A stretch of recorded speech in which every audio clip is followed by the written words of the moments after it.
It's May 1st, the final day of hustings. If this is your first time catching the show, I'm Natasha, the host of The Usual Place, and you've made it just in time for the final episode of the GE Special of this podcast. My guests today are two SC journalists and a video journalist who have been covering all the election action weeks before it started. They've been kicked out of the stadium, hung out with candidates to capture a day in a life off, and they've been recognised when they're out and about. Now, besides seeing the election unfold on the job, ST journalists Wong and Christie Chiu and video journalist Isabelle Kumar are also first-time voters. Welcome to The Usual Place, you guys. Thanks. Thanks for having us. You guys are very stressed. It's okay. It's not. I just want to find out about your experiences on the ground. I mean, two things I really want to ask you is about creating content for the election from your point of view as young reporters and how you feel about voting. But we'll start with Christie and Young. Now, you guys have become, should I call you like budding media personalities? You know, people are loving the content you're putting out. And it's not me saying this. I've been reading the comments because I always read the comments. So let's have a look and we'll have you react to them. Oh. Okay. Christie looks a little bit scared, but it's okay. Don't worry. So the first comment that has come up is, this pair from ST is great. Where have they been all this time? Let's have them break down every parliament session too. Have you guys covered parliament before? As a reporter, yes, but not on video. Not on video. Yeah. So what do you make of this comment? It's very nice to get these kind of comments, and it's nice that I guess the content resonates with people. But we hope to continue making such content even after the GE. But it's up in the air what will happen, and pending approval. Yeah, pending approval. Okay, so I guess people might want to know what motivated y'all to do videos in this way, besides your boss making you do it. I think a lot of the video ideas actually came from conversations we've had with our audience or all our friends, really. And we have noticed that actually videos that came out from us, from conversations we've had with like our actual friends and them asking like, or things that they feel that are difficult to understand, those tend to do better. So like I think the most recent explainer we did on young voters came out from a conversation I had with a friend at a party where she was like, actually, what's the point of voting? Like, I don't really see the point, or she didn't feel like there was any like tangible change that she felt like came up from voting. So we wanted to break down like kind of... Yeah. Is nodding like furiously like, yes. What do you make? So did your friend see that video after you Actually, I haven't asked her. Maybe I should send it to her. She doesn't know that she's the inspiration behind that video. I'm a bit shy to tell her. When you give her a shout out, I say, hey, we were at a party and it was you who inspired me to make this video. But we'll actually have that video in a little bit so our viewers can watch it. I want to tell you guys that, I don't know if you've seen this comment, but you've been compared to another famous media pair. So the comment is, you guys are the Gen Z version of Glenda Chong and Stephen Chia. What do you make of that? Agree, disagree? You're the newer version. I mean, it's high praise. Yeah, we're very early on in our career. And also our day jobs are, we're not presenters, you know, we are journalists, we spend most of our time writing. So this is actually like a side hustle, kind of, to start presenting and start being on video. You don't make any extra cash from this. Your paycheck is still the same. Yeah, exactly. So it's very new for both of us. Yeah, but also a lot of it is like how the final product like helps us come across, right? Which is actually like not just us. Yeah. There's a team behind us doing all of this. So Vera, Chong Li, and Friday help us a lot with creating this content. Yeah. What was it like for y'all in front of the camera? Because a lot of it is, Christie and you. I wouldn't say acting, but you're kind of like presenting it in a different, not your usual news presentation style. Yeah, we wanted a style that will not just resonate in terms of the content, but also in the way that it's delivered and the way that it feels to the viewer. So that's where our team really came in, and because they have a lot of experience writing for social media. So even when we might script and research the videos ourselves, sometimes we felt like the lines comes off as very print. Yeah, it comes off as a ST article, so it felt very forced sometimes. So the team really comes in to help and brings the script to life, and we insert gags here and there and makes it more conversational. Yeah. Which was your favorite video to do? Oh, I think everyone's a favorite. I think we really like the young voters video. We keep plugging this video, but which we'll see in a bit. Yeah. We're teasing it massively. We'll see in a bit. Yeah. Well, okay. I want to go to the third comment because this affects all of us at the couch. But the third comment says, I I might actually consider subscribing to ST if this goes any further. What do you? That's great. You should. You should. Subscribe to SE, of course. I think we need to give them a reason as to, well, actually the content is a reason for why we subscribe, why people should subscribe to ST, right? Right. Yeah, I think that a lot of good work has come out of the GE period, and a lot of our colleagues do really important and really, really engaging content that we're putting out. So there's every reason that people should subscribe to, follow, and keep informed, and helps them to make a decision on Method. And a lot of like time and effort goes into like one video, right? Like how long do you guys take to do like one video? Maybe. For the explainers, it takes a while, like because we actually speak to experts to help to shape the analysis that goes into the video, and then there's a lot of research, and actually we also have a great library team at ST that helps to dig up the archives, and the clippings we actually use in the videos come from them. So that for the explainers it takes a while, but we also have like the raps that we do after each rally, after some of the rallies, which we just shoot on the night itself. And like memorizing the script also, right? Like and things like that. Oh my gosh. Yeah, because I think like working in media, like especially when such an oversaturated era, right? It can feel like, I put in all this effort and then like it just goes into the void. But I think like when we get feedback like this, it makes us feel very encouraged. Like what we do kind of matters. Yeah. Which means you will like the next comment that has come up as well. It basically is from someone who says, they at the Straits Times and says, give this whole team a raise. Yes, please. Yes, no, I think to our editor who is hopefully watching, everybody on this couch needs, including me, also needs a break. No, we'll see what happens after this. But what do you want to? So the G is almost coming to an end. Well, on May 3rd. So how would you sum up this experience of yours? Working on this content for ST audience. Good question. In terms of like learning, because you guys, as I mentioned earlier, were first-time voters, and a lot of information. Is it new to you? Because I saw one of the videos that you did was about how people voted back in the day, like in Pulau Ubin, they had to take a poll, or the drama that was happening in one of the elections, which also I didn't know, and I voted 3 times. But so, as first-time voters, what did you make of the information that you guys learned, or from going to rallies for the first time? I think as a first-time voter, you actually you can feel like there's an overload of information because there's just so much content and so much news coming out every day. So I guess through the videos, we try to kind of unpack the information for people and try to break it down so that it's slightly more digestible and accessible, and people can kind of stay abreast of what's going on. Actually, I don't get to vote this year. Why, Christie? Because if you watch our video, I live in Marine Parade, Braddell High, GRC. But such is life. I don't get to vote. The first time I'll be able to vote in the general election, I'll be 30. Which is the next election, is it? The next election. Okay, we'll see. We'll see what happens. We got 5 years. We got a whole different show in 5 years.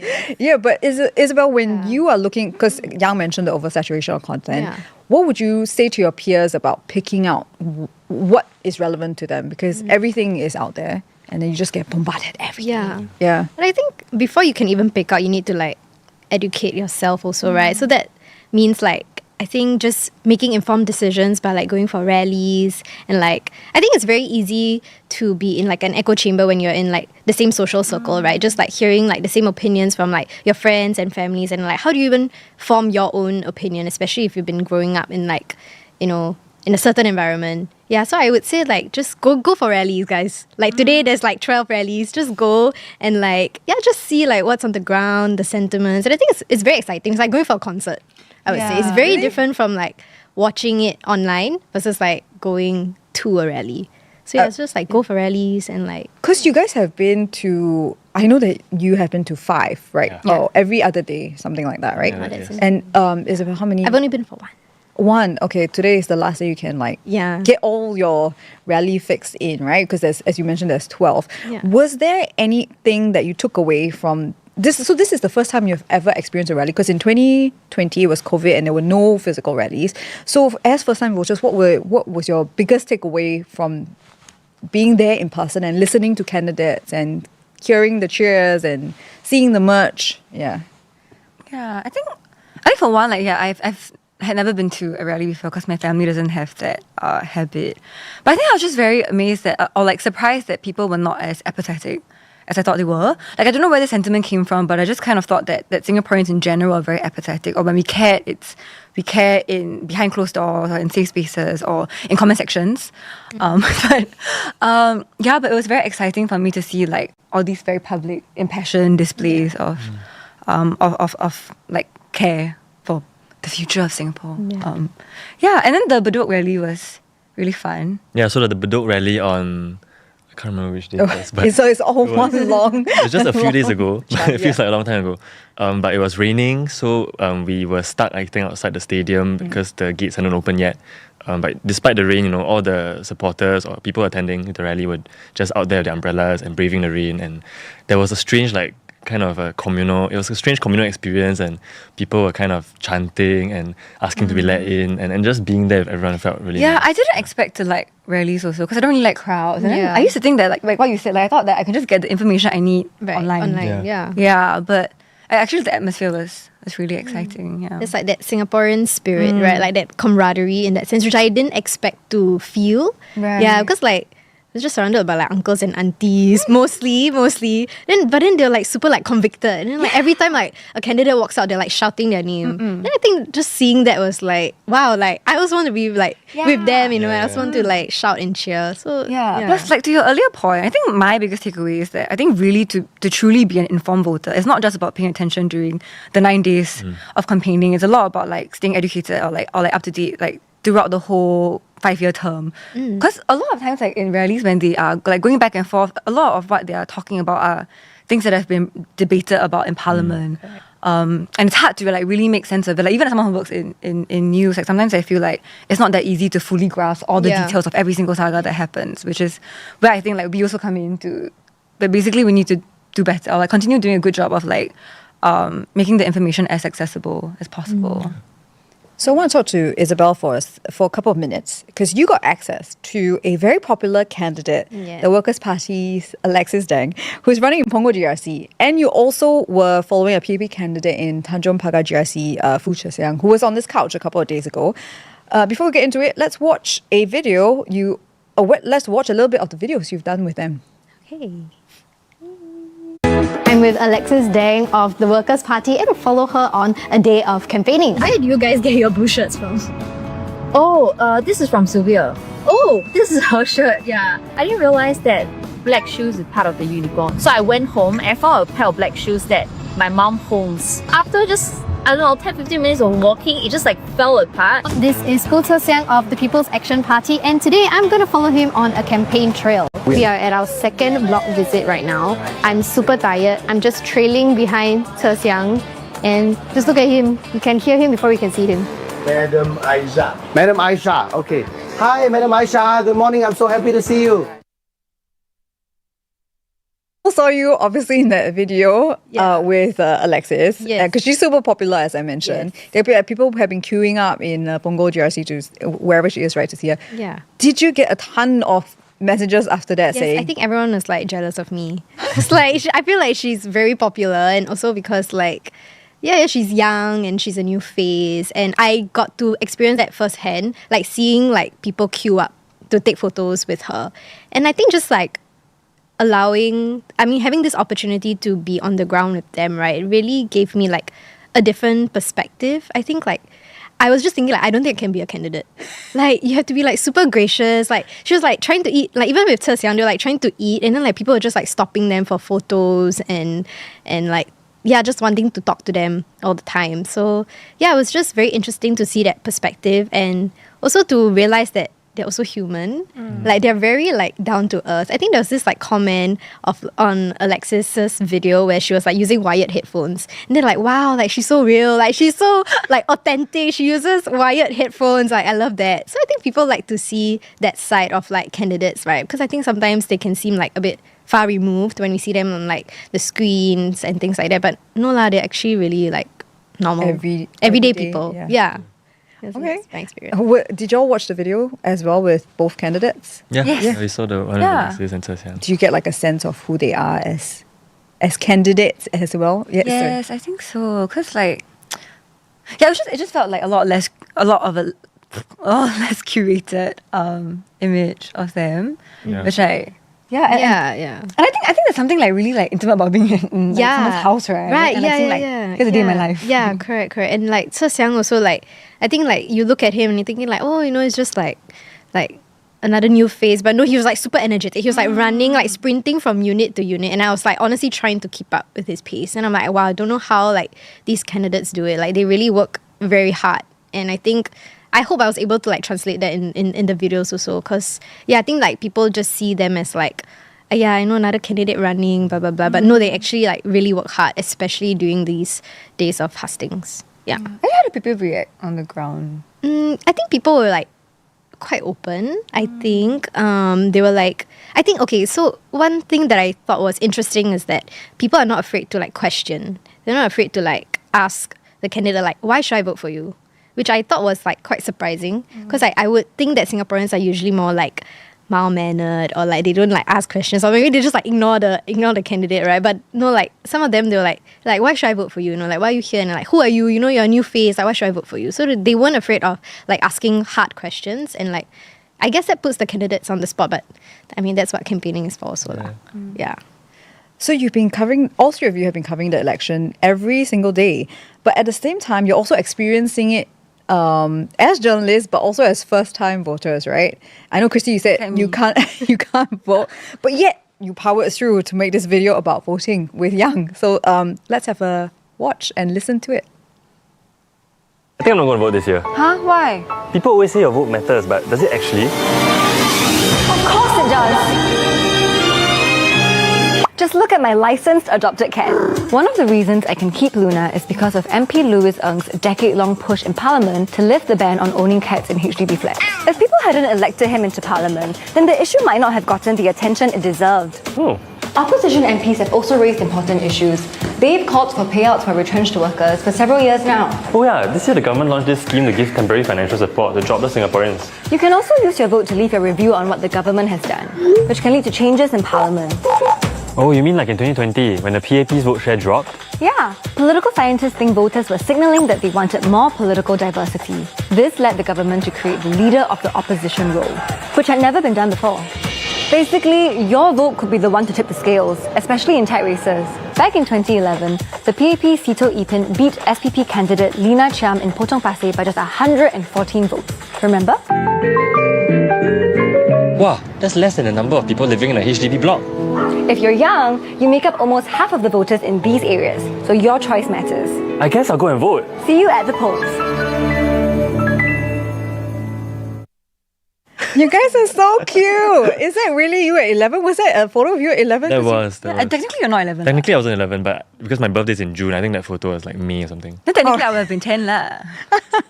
Okay, I but you love the guys are last so cute. Yeah, Yes. the last shot was it was by our videographer Chong Lee. Yeah. So he had idea to shoot from the opposite block. And Yeah, and actually, it was very scary to shoot because like I was so high up. I was like, they was like, can you come out further and like do this V? And I was like, Well, yes, I think a lot of people were looking at that photo of you at 11 and I was like, okay, you were 11 then. It was a very long time ago for me, but for you guys, it was just like a couple of years ago. No, it feels very long ago. All right, so I wanted to ask all three of you, what is one moment or lesson from this campaign that's going to stick with you beyond May 3rd that you've learned about the voting process, about, campaigning? Yeah, Isabelle? Okay, maybe for me, I think, I don't know whether this will like resonate with y'all, but like I think being in the media and like putting yourself out there, it kind of makes me resonate with the candidates as well, right? Like, like them being like in the public eye. And I think one thing that will resonate with me is that, like, I think what I mentioned earlier, it's just like we're all human. Yeah, and like it's not easy to put yourself out there. I think like even as like a video journalist myself, like sometimes like you can get boggled down by like really mean comments and things like that. So I think one lesson is just to like be kind. Just like be kind to like your candidates, even if you don't like agree. I think there's always like a way to formulate your thoughts and your opinions in a kind way. Yeah, I think at the end of the day, we're all just human, and the candidates are like human also. I think that's like my takeaway. As cliche as it sounds lah. Yeah, not really related to GE, but just like on an emotional side, on an emotional level, for me. Yeah. I think that's very important because we have seen how it can get very polarizing, especially online. So I think just remembering that every candidate and every other person expressing a view online is also someone else who has a family and who has genuine, valid concerns about certain issues, and just trying to see the other person as a fellow human being and not so much as someone who is necessarily someone adversarial or someone that you're going up against, and just making space for that debate to happen and exchanging views in a fair and I guess compassionate way. Yeah. Christie, what was your takeaway? I think what I mentioned earlier about how about staying informed throughout all 5 years leading up to general election, because it can feel a bit like you're playing catch up in those 9 days. And did it get overwhelming in a sense? Yes, I think it got really overwhelming. Like there's always like a new development. There's always a new story. Like what happened on this walkabout? What happened here? Like there's this drama, this scandal, and I think it is really hard to kind of cut through the noise and figure out like what is the main thing that we need to focus on. Yeah. All right. Thank you very much for being here. What will you be doing on polling day? Well, Christie's not voting. Voting. Yeah, voting. But what wise will you be at? Any rallies, Isabelle? I don't think so. I think I'll be in office doing all the clip outs that you guys see online for social media and all the memes as well. Yeah, for GE. That's what I'm doing on polling day. All right.